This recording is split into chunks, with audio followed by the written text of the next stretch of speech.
میں اللہ نے کہا کہ وَلْيَضْرِبْنَ بِخُمُرِهِنَّ عَلَى جُيُوبِهِنَّ، تم اپنے سینوں پر اوڑھنیوں کی بکلیں مار لیا کرو۔ تو انہوں نے سمجھا کہ یہ باہر کا پردہ بیان ہو رہا ہے، یہ سب سے بڑی غلط فہمی ہوئی۔ نور میں گھر کے اندر رہنے کا پردہ ہے، احزاب میں باہر کا پردہ ہے۔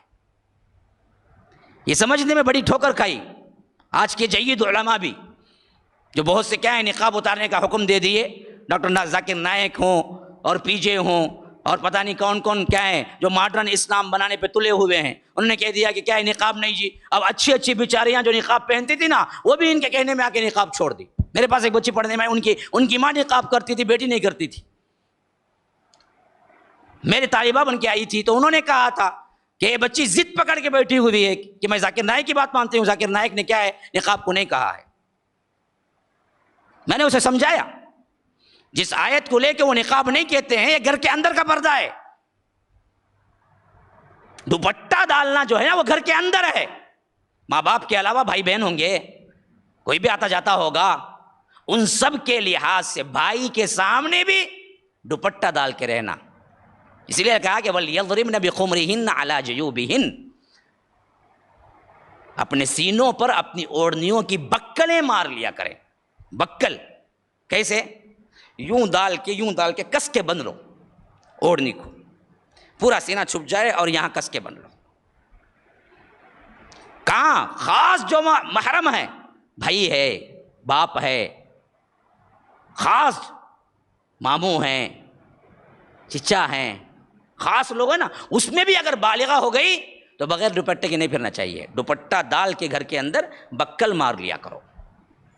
باہر کا تو یہ ہے قُل لِأَزْوَاجِكَ وَبَنَاتِكَ وَنِسَاءِ الْمُؤْمِنِينَ يُدْنِينَ عَلَيْهِنَّ مِنْ جَلَابِيبِهِنَّ، جب تم باہر نکلو، اللہ کے رسول کہہ دیجئے اپنی بیویوں کو، اپنی بیٹیوں کو اور مسلمان عورتوں کو کہ وہ اپنے چہرے کے اوپر سے جلباب لٹکا لیا کریں۔ جلابیب جلباب کی جمع ہے، اور جلباب طبری کے مطابق ایسے کپڑے کو کہتے ہیں جو سر کے اوپر سے ڈالتے ہیں اور پورا چہرہ اور اوپر کا نیچے کا جتنا بدن ہے چھپ جاتا۔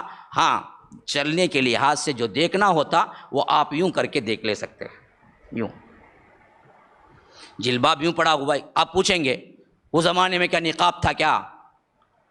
نوز پیس تھا کیا؟ تو آج نوز پیس کا ہی پہنتا، ہم بولتے ہیں نوز پیس پہننا نہیں بولتے، نوز پیس تبھی پہنو تمہیں نہیں سلا کو تبھی پہنو، اس کا مسئلہ نہیں۔ تم چادر ایک ایسی اوپر سے ڈالو کہ وہ چادر پورا تمہارے چہرے کو چھپا لے۔ اب کیا ہے، ایک چادر اوپر سے اوڑھتے ہیں تو ہم چلیں گے کیسا، دیکھیں گے کیسا؟ تو اسلاف کہتے ہیں کہ اس چادر کے ایک کونے کو یوں ہٹا لو، یوں دیکھ لو، بس مسئلہ ختم ہو گیا۔ لیکن اوپر سے چادر لٹکانے کا ذکر قرآن میں خود موجود ہے، جلابیبہن، تو سوال ہی نہیں پیدا ہوتا نقاب نے برقعے کا، نوز پیس نے برقعے کا، سوال ہی نہیں پیدا ہوتا۔ اب یہ فتنہ اٹھا مصر میں 100-150 سال پہلے اٹھا، اور انہوں نے ان آیات کو کیا کیا، مذاق بنا کے کیا کیا کہ اصل میں کیا ہے، اضافی چیز ہے، عورت چاہے تو کر لے، نہیں کرے تو بھی اس پہ کوئی گناہ نہیں، حرام ہے۔ علماء کے فتوے کے مطابق نقاب نہ پہننا اور بغیر نقاب کے گھر کے باہر نکلنا حرام ہے، وہ پردہ ہی نہیں ہے۔ تو نقاب اور نوز پیس والا جو پردہ ہے، اس پردے کے ساتھ باہر جاؤ نکلو، اندر کا جو پردہ ہے وہ اوڑھنی ہے۔ شوہر کا جو پردہ ہے کوئی ضرورت نہیں۔ ہن لباس لکم وانتم لباس لہم، تم ان کے لباس ہو، وہ تمہارے لباس ہیں۔ کیا سسٹم رکھا ہے، ہم نے کیسے چھوڑ دیا۔